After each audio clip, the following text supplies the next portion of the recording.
Ikutilah Rasulnya, maka Allah pasti mencintaimu. Kalau Allah cinta kepada kita, apapun yang kita inginkan, Allah pasti beri.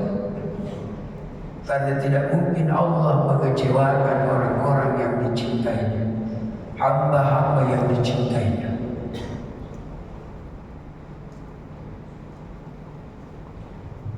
Bukankah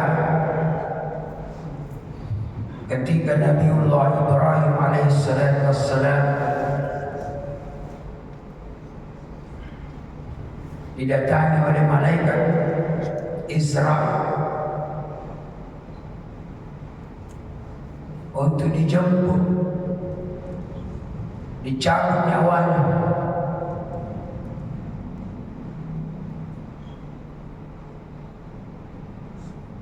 dan disampaikan oleh malaikat Israel, wahai Nabiullah Ibrahim, sudah waktunya nih, sudah waktunya nih engkau dipanggil menghadap kepada Allah Subhanahu wa taala dan meninggalkan dunia ini.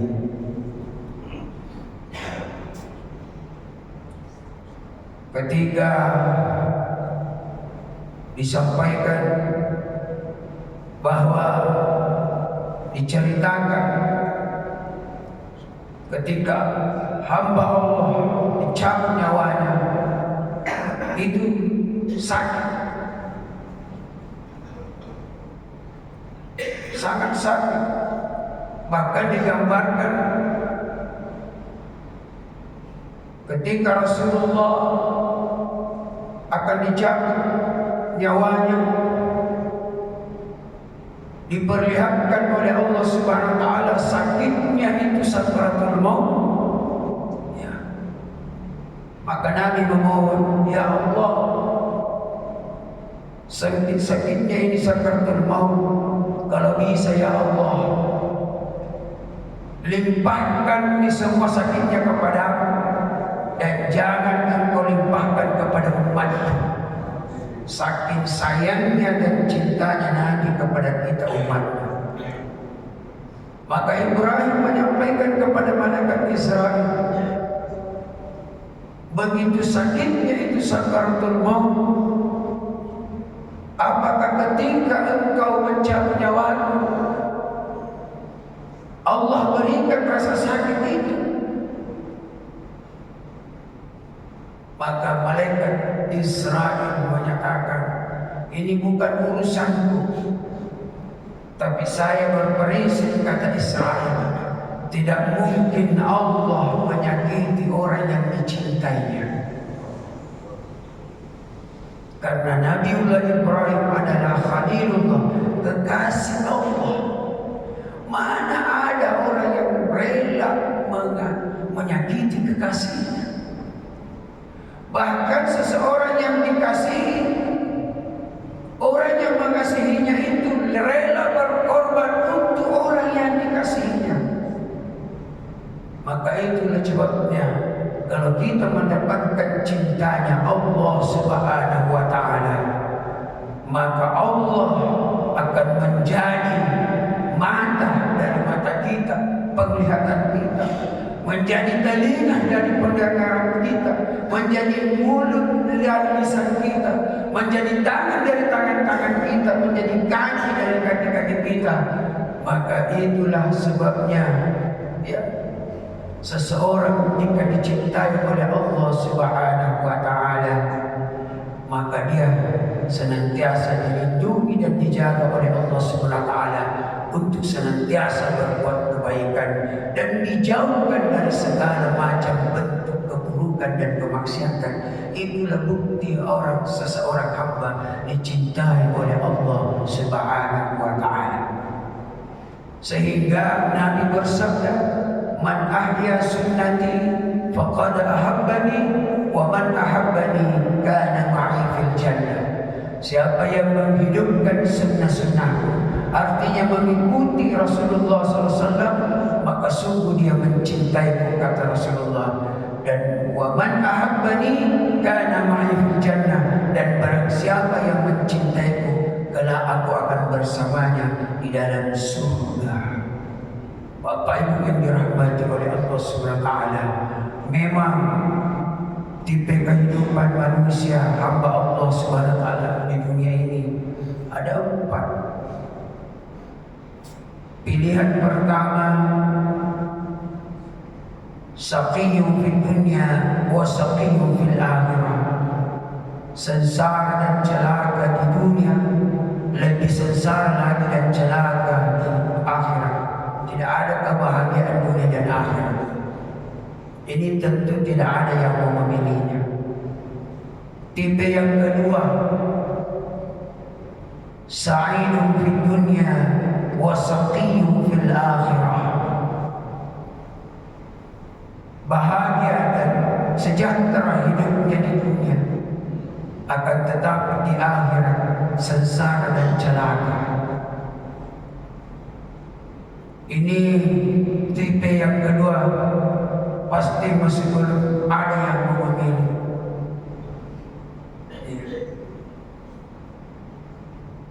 Tipe yang ketiga,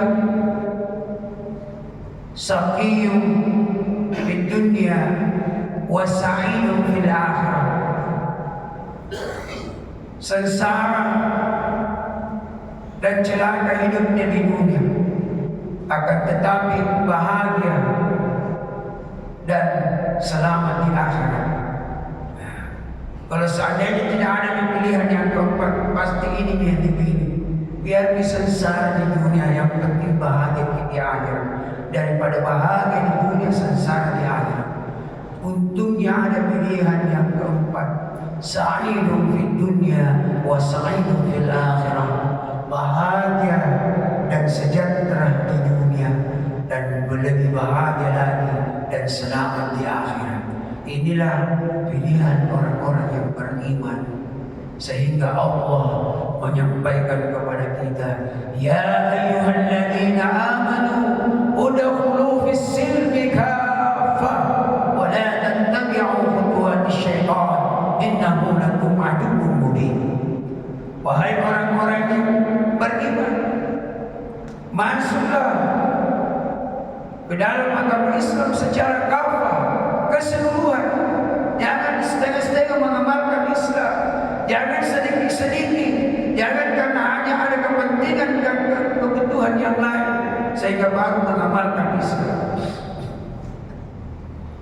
Banyak ibu-ibu nanti rajin berdoa, rajin bertahajud, kalau sudah ada berita yang dia dengar selingkuh suaminya,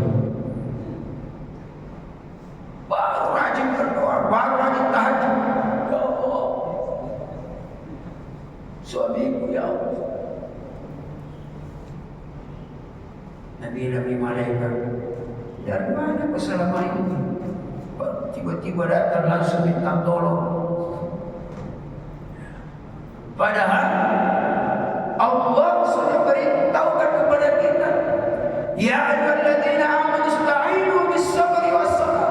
Wahai orang-orang yang beriman, jadikanlah sabar dan salat itu sebagai penolong.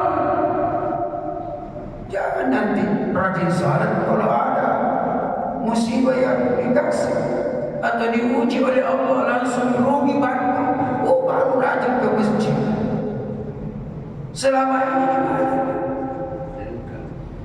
Nah, kalau kita tiba-tiba, ya Allah, jangankan kepada Allah, ini saja ini. Kalau kita dekat kepada seseorang, tak usah bidang tinggi-tinggi, Pak Bupati, kita ini orang yang dekat oleh Bupati karena kenal. Kenapa kenal? Selalu bersama. Mulai dari kampanye dan seterusnya selalu bersama. Akhirnya kenal baik. Pasti tiba-tiba ada kebutuhan, dan mesti melalui bupati. Kita datang ke rumahnya jalan-jalan. Ada apa ini? Kenapa? Tiba-tiba ada di sini, ada kebutuhan begini Pak Bupati, begini. Gampang itu Sini nih, kalau cuma mau ditandatangani. Ya. Kenapa cepat? Karena kita dekat pada Pak Bupati. Coba kalau tidak dekat, apa itu? Dari mana? Apa tujuannya?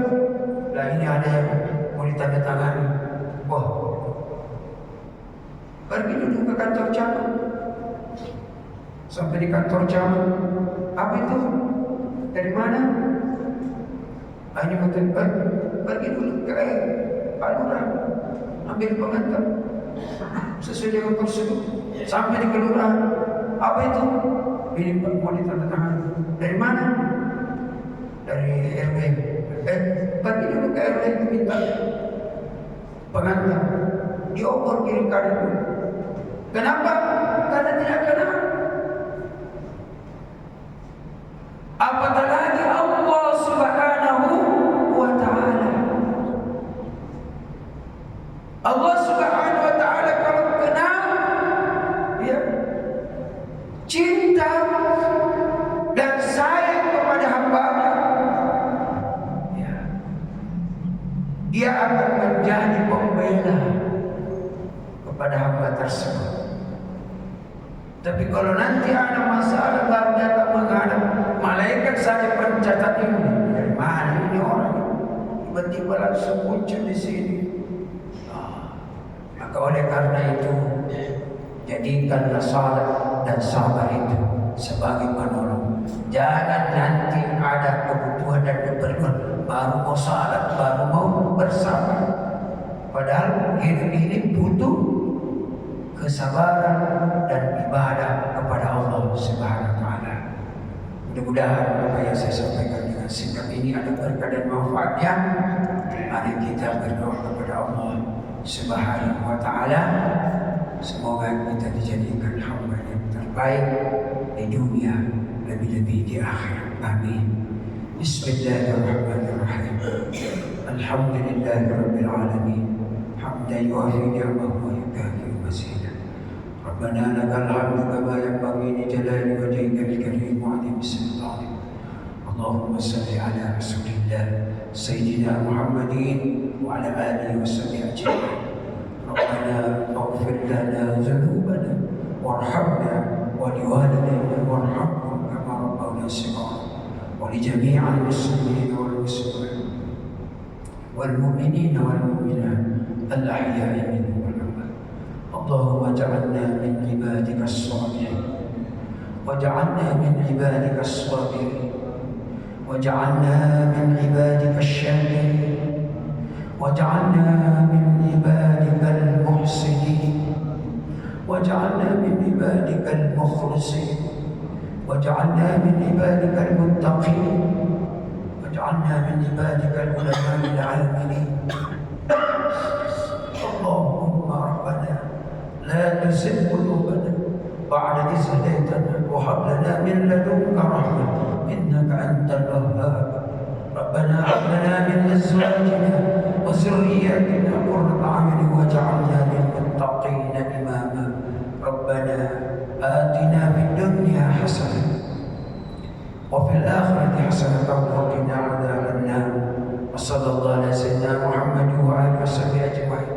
سبحان ربك رب العزة عما يصفون وسلام على المرسلين والحمد لله رب العالمين. الفاتحة.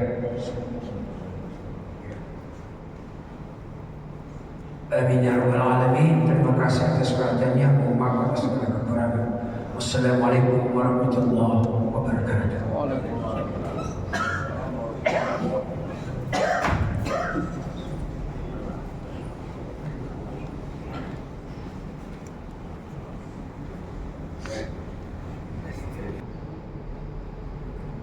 Demikianlah siaran langsung dari Masjid Raya Bukit Baroga Jangan lupa YouTube saya disupport dengan di-share dan di-subscribe dalam bentuk dukungan channel saya, channel dakwah dan syiar.